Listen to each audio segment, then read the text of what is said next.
It's November, it's cold. Hey guys, how's it going? Welcome to my third vlog. I think it's been about 3 months since the last one. A fair bit has happened in the shop since I talked to you last.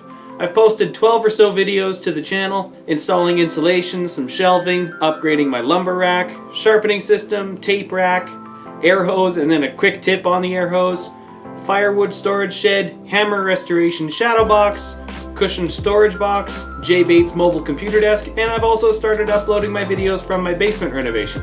I'll throw a link to those videos down below if you missed them and are curious, though if you're watching this, then you've most likely seen them, so thanks for watching either way. I think I've had the mother of all garage sale finds this year though. I picked up this mini lathe and a set of chisels for $100. He was an older gentleman and I was talking with his daughter for a bit. I guess he always enjoyed turning and this was apparently his second lathe after burning the first one out. I don't think he wanted to get rid of it, but my understanding was that his arthritis was getting a little bit too bad for him to be able to use it. So I'm glad that I could pick it up from him, and I hope that he's happy knowing that it's still being used. I turned a couple things on it just to try it out. I haven't recorded any actual projects with it yet, but the first thing I turned was this handle. I figured I'd try and replicate the chisel handles just to get my toes wet. And then I turned this mallet, which is actually a little bit thinner than I had meant. I had a few nasty chip outs where the grain just let go, but it's a pretty good size for a paint can closer.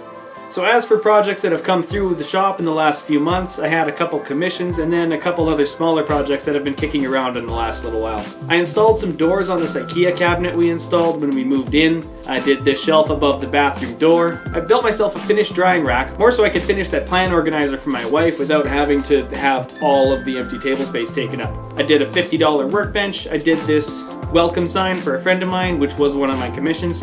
And then I did a reception desk for another friend of mine, and that was my other commission. That one I actually finished just last week. And then I also did a window mount fume extractor, at least that's what I'm calling it. With the cold winter months now here, hence the coat in the shop, I needed to move my finishing space indoors, and I needed something to make sure that I wasn't gassing out the entire house. These will all be future videos that come out later down the line. Recently I've really only been staining and finishing. I was working on that reception desk and the plan organizer, and I've started back on this drawer as well, which had been left behind for the last year or so I figured I should get back to it. For future projects, however, I really don't plan that far ahead. However, I do have the material sorted out, I just don't know what I'm going to use it for yet. About a year and a half ago, I took this crabapple tree out of my backyard and cookied it up, so that'll be something at some point. They all split from the center on me since I had no idea, well, I still have no idea what I'm doing, but yeah. I figured I should double down on this though. If you've seen my last vlogs, I mentioned how Grandpa's house was now a big ol' hole. Well, part of that was taking out the surrounding fully grown spruce and maple trees. So back in Canadian Thanksgiving, my brother and I moved the 13 10-foot logs I salvaged to somewhere where they weren't going to be in the way, and I'm hoping I'll have a chance in the spring sometime to head out there and get them all slabbed up. I also found this tree that it is most of the way down, but it's still kind of holding on. Look at this tree. Look at all the burls and figuring that would be in there. I want this tree. I'm not sure how I'm going to take it down without destroying the truck that it's sitting on, but that's future John's problem, so I'll figure it out then.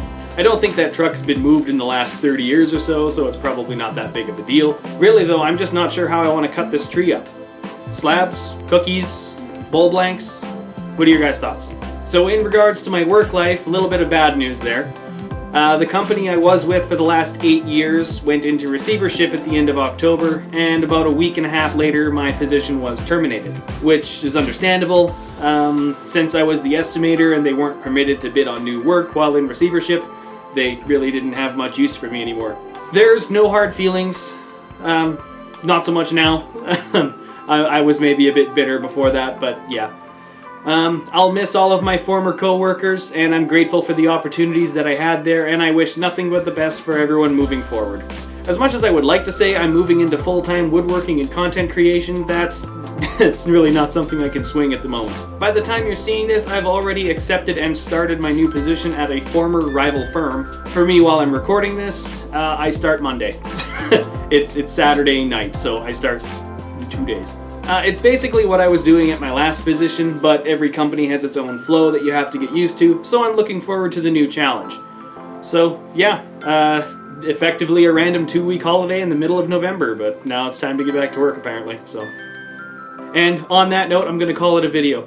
I'll be back Saturday night, Sunday morning with the new video.